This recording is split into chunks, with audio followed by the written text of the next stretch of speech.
Indian Premier league को लेकर के बीते दिनों खिलाड़ियों की हुई नीलामी को लेकर जिसको जितना रेट मिला उस हिसाब से वो गदगद था। लेकिन कुछ ही लोग जानते हैं कि नीलामी का आखिर इतिहास क्या है। क्या खिलाड़ियों से पहले भी किसी चीज की हमारी सभ्यता में नीलामी का जिक्र मिलता है? तो हाँ, बात सही है कि 500 साल पहले नीलामी का जो ट्रेंड शुरू हुआ था वो आज भी चला आ रहा है। लेकिन 500 साल पहले भी खास बात ये थी कि तब भी इंसानों की नीलामी होती थी और आज अब खिलाड़ियों की होती है।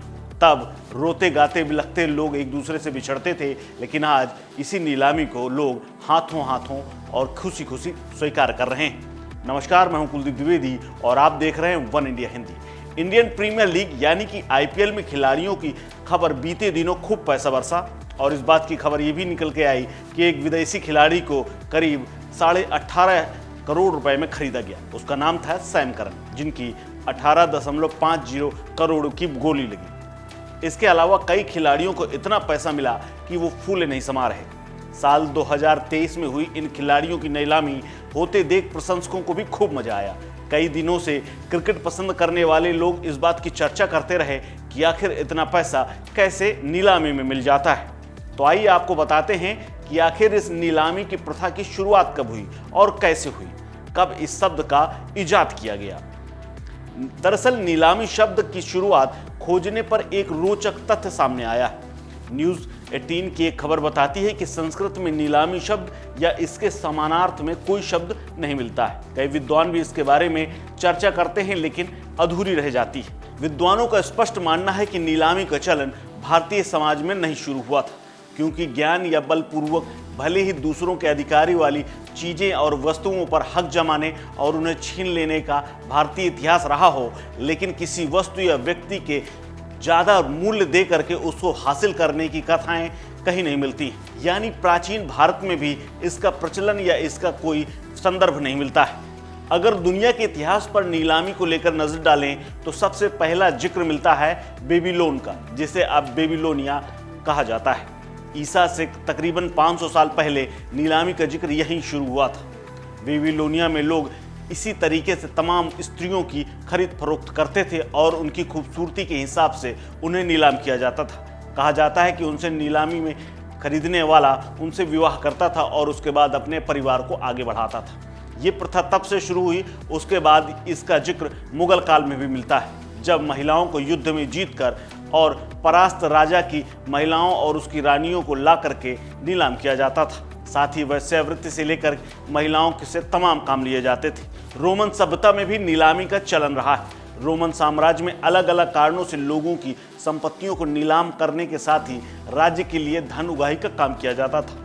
ये व्यवस्था दरअसल दंड के रूप में होती थी, जो आज भी चली आ रही है। वहीं अंग्रेजों के साम्राज्यवाद की जब बात होती है, जब उनका साम्राज्यवाद बढ़ रहा था, तब गुलाम प्रथा शुरू हुई। उसमें इंसानों की, दक्षिण एशियाई इंसानों की खरीद फरोख्त होती थी और उन्हें नीलाम किया जाता था। सबसे ज़्यादा दाम अफ्रीका के लोगों को मिलता था, क्योंकि वहाँ के लोग ज़्यादा बली होते थे और वो ज़्यादा काम करते थे। ज़्यादा काम करने वाले दास को सबसे ज़्यादा मांग होती थी और उनकी डिमांड भी होती थी। कुछ जिक्र ऐसे भी मिलते हैं कि एशिया से ले जाकर पश्चिमी देशों में गुलाम रखने की कई कहानियाँ हैं। कई लोग आज भी वहाँ पर गए हुए थे और उनके परदादे गुलाम थे। नीलामी के लिए अंग्रेजी में प्रचलित शब्द ऑक्शन को लैटिन शब्द एक्टस से निकाला जाता है। एक्टस का अर्थ होता है बढ़ते क्रम में। बताया जाता है कि आमतौर पर ऑक्शन में बढ़ते क्रम में मूल्य लिया जाता है। इस लिहाज से तार्किक भी लगता है। इसका भी जिक्र आता है कि रोम में सिपाही एट्रियम ऑक्सेनेरियम में युद्ध से जीती हुई वस्तुओं को बेचा करते थे। जाहिर है खरीदने और बेचने के बीच मोल तोल होता ही होगा। इसे भी नीलामी का ही रूप माना जाता है। नीलामी शब्द को हिंदी में जगह वाबस्ता फारसी उर्दू से मिली है। शब्दों की उत्पत्ति पर काम करने वाले और शब्दों के सफर किताब के लेखक वरिष्ठ पत्रकार अजीत वाडनेकर कहते हैं कि मूल शब्द अल इल्मी था। अरबी में ये बोलने की सुविधा के हिसाब से लीलाम हो गया। ला को ना में स्वाभाविक रूप से तब्दीली हो गई। वे ये भी कहते हैं कि मराठी में इसका नाम लीलाव था, यानी जो कि उत्तर और बिहार में आते आते ये शब्द लीलामी में बदल गया, जो कि अक्सर गांव और समाज में सुनने को मिलता है। भारतीय समाज में अब खिलाड़ियों के साथ कई चीज़ों की नीलामी हो रही है। परस्पर अब प्रधानमंत्रियों को गिफ्ट में मिली हुई चीजें भी नीलाम होने लगी हैं। इसके अलावा बैंक अपने कर्जदार से लेकर के छीनी हुई चीजों को भी नीलाम करने लगे हैं। हालांकि खिलाड़ियों की नीलामी होना एक बहुत बड़ा जश्न की तरह होता है और उन पर अच्छे मोटे पैसे भी लगते हैं। इस खबर में फिलहाल इतना ही। अपडेट्स के लिए बने रहिए वन इंडिया हिंदी के साथ। नमस्कार।